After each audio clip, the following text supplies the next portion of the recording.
अगर आप इस चैनल पे नए हैं तो इसको सब्सक्राइब कर लीजिए और बेल आइकन को प्रेस कीजिए ताकि हमारी नई आने वाली तमाम वीडियोस की नोटिफिकेशन आपको मिलते रहें और आप हमसे कनेक्ट रहें। बिस्मिल्लाहिर्रहमानिर्रहीम। खातिन हज़रात, मैं हूँ अख्तर अब्बास और एक बहुत ही सीरियस मसले पे हाज़िर हूँ। इस्लाम कबूल कीजिए। एस बेब ने कहा कि सर मेरी शादी को 4 माह हो गए, मेरी सास का दिमाग ख़राब है, हर दूसरे तीसरे दिन कहती है तुम्हें अकल नहीं है, तेरी माँ ने तुम्हें अकल नहीं सिखाई। ये मर्दों वाला घर है, मर्दों वाले घर में बेटियाँ लड़कियाँ उनका जो चाल चलन है या बर्ताव है या अदब अदाब है वो अलग होते। तो बेब पूछ रही हैं कि सर जिस घर में मैं ब्याह के आई हूँ वहाँ मेरा मियाँ है, मेरे सास हैं, मेरे ससुर हैं, तो मैं क्या करूँ?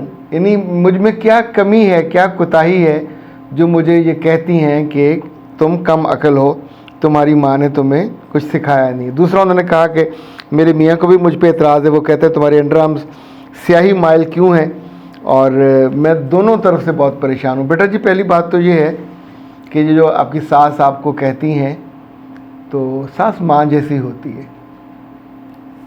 जिन बातों पे वो गुस्सा करती हैं, अगर उन बातों पे माएँ अपनी बेटियों पे गुस्सा करें या समझाएं, ना भी गुस्सा करें, यानी गुस्सा करने से मुराद हम आमतौर पे कहते हैं कि इंसल्ट करना, बेइज्जत करना। कुछ चीज़ें बुनियादी कॉमन सेंस की हैं जिनको बेटियों को ज़रूर समझाना चाहिए। चूँकि ये आपको कोई नहीं समझाता तो नए घर में जाके वो आपसे तवक्को करते हैं कि तो आप पढ़े लिखे हो। अब आप एमए पास हो, एमए का मतलब है 4 साल आपने यूनिवर्सिटी गुजारे, कॉलेज में भी गुजारे, तो कितने लड़कियों से आपका इंटरेक्शन होता है। लेकिन वहाँ जो मौज़ूआत आप लोगों के आपस में डिस्कस होते हैं उसमें मैनर्स नहीं होते, उसमें अदब आदाब और जिस ज़िंदगी की जो लर्निंग है वो कोई नहीं सिखाता।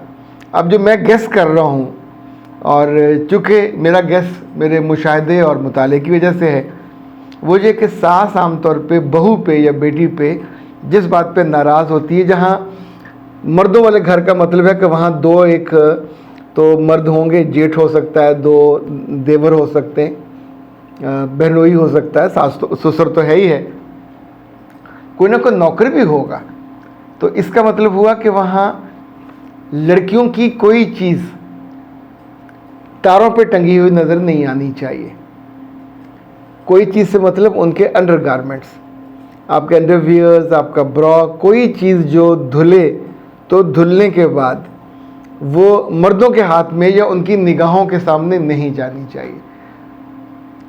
आप इसको ये ना लें कि उनकी कोई नीयत बुरी है, आप ये सोचें कि एक भरम होता है, एक लिहाज होता है, एक अदब अदाब होता है। औरतों के बारे में किसी चीज़ का पहले लोगों को पता, मर्दों को पता नहीं होता था। घर की बड़ी बुढ़ियाँ ही उनको सेटल करती थी। और अभी भी जो अच्छी माएँ हैं वो अपनी बेटियों को 12 साल से समझाने लग जाती हैं कि बेटा जब भी तुम्हारे डेज होंगे अपने अंडरवियर्स को धो के वहीं तुमने वाशरूम में खुश करना है, अपने वाशरूम में, वो बाहर नहीं आना चाहिए। इसी तौर पे अच्छी माएँ उनको समझाती हैं कि जो पैड इस्तेमाल करने के बाद कभी डस्टबिन में मत डालो। यानी पैड आपने इस्तेमाल किया, नया पैड आपने यूज़ किया, उसका जो प्लास्टिक कवर था उसमें डाल दीजिए और एक छोटा शॉपर ज़रूर रखिए, उसको ऊपर से गांठ दे के डस्टबिन में डालिए, ताकि जब डस्टबिन का माल बड़े डस्टबिन में जाए तो आते जाते लोगों की, नौकरों की, इवन वो जो वेस्टेज वाले हैं उनकी निगाह ना पड़े। क्यों पड़े? ये खालिस आपकी प्राइवेसी है। औरत की प्राइवेसी का मर्द की प्राइवेसी से ज़मीन आसमान का फ़र्क है। इसका ताल्लुक़ औरत की इज़्ज़त से है, उसके एहतराम से है, उसके रिगार्ड से है, या उसके बारे में इसरार से है। उसके बारे में बहुत सारी चीज़ें ओपन नहीं होती। अभी जब टीवी पे इश्तिहार आते हैं पैड्स के, तो ऑलमोस्ट हर दूसरा बंदा ऑकवर्ड फील करता है, इसको अच्छा फील नहीं करता। यानी लोगों की निगाहें उस वक्त झुक जाती हैं, दे आर नॉट कंफर्टेबल। मगर वो तो उन्हें लिहाज नहीं होता, तो इफ्तारी के वक्त भी उसके इश्तिहार लगाए रखते।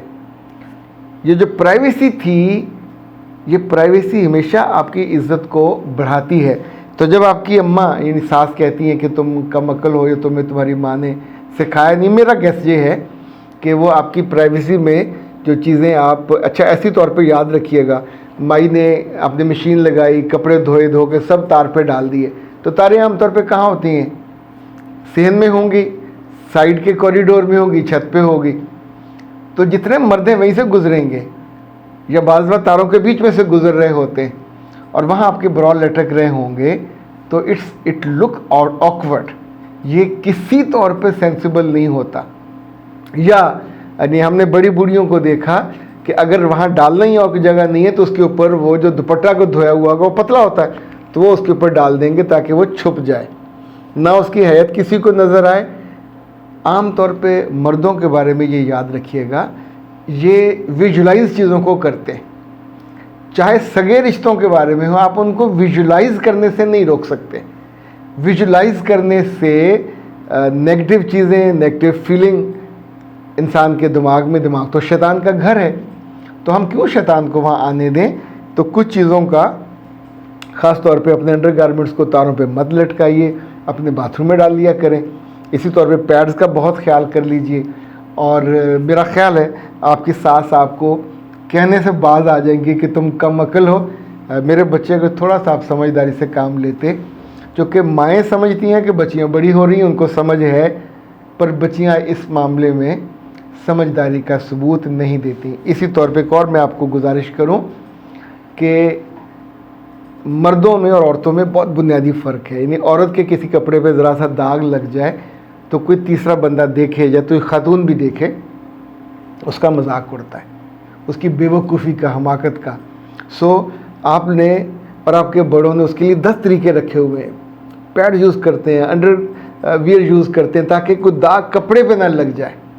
यानी बच्चियाँ इतनी समझदार होती हैं, अपने बैग्स में चीज़ें एडवांस रख लेती हैं कि खुदा ना खास्ता कहीं क्लास में, दफ्तर में अचानक ऐसा मसला हो जाए तो आप वहाँ आपको मुसीबत ना पड़ जाए। वहाँ फिर एक दूसरे से मांगती फिर रही होती हैं कि अचानक मसला हो गया, you are unable to move. तो अकल क्या कहती है? अब ये बातें मर्दों के समझाने की नहीं है, पर घर में औरतें in most of the cases चली हैं। ये मैं इसको मासूमियत नहीं कहता, ये नादानी है कि आप सोचते हैं कि अपने आप बच्चा सीख जाएगा, अपने आप बच्ची सीख जाएगी, तो नहीं सीख पाते। नतीजा ये होता है कि अगले घर में जाके आपको फिर डांट भी पड़ती है और बेइज्जती भी सहनी पड़ती है। बेटा जो आपको मियाँ ने आपने कहा, ये भी अगर आप शादी से पहले कर लेते। देखिए 10 टोटके हैं जो पुरानी ख़वातीन बताती हैं, इवन आप नेट से ढूंढें आपको कोई ना कोई टोटका नज़र आ जाएगा। अगर आपके पास पैसे हैं, अल्लाह ने आपको मियाँ को अच्छा दौलतमंद बनाया, तो किसी भी लेज़र वाले से जाकर ट्रीटमेंट करवा लीजिए।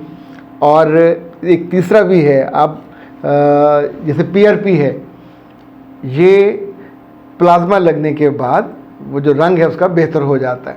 इसी तौर पे कुछ और इंजेक्शन हैं जो इनके पास होते हैं, रंग बेहतर कर देते हैं, वो भी आप लगा सकते हैं।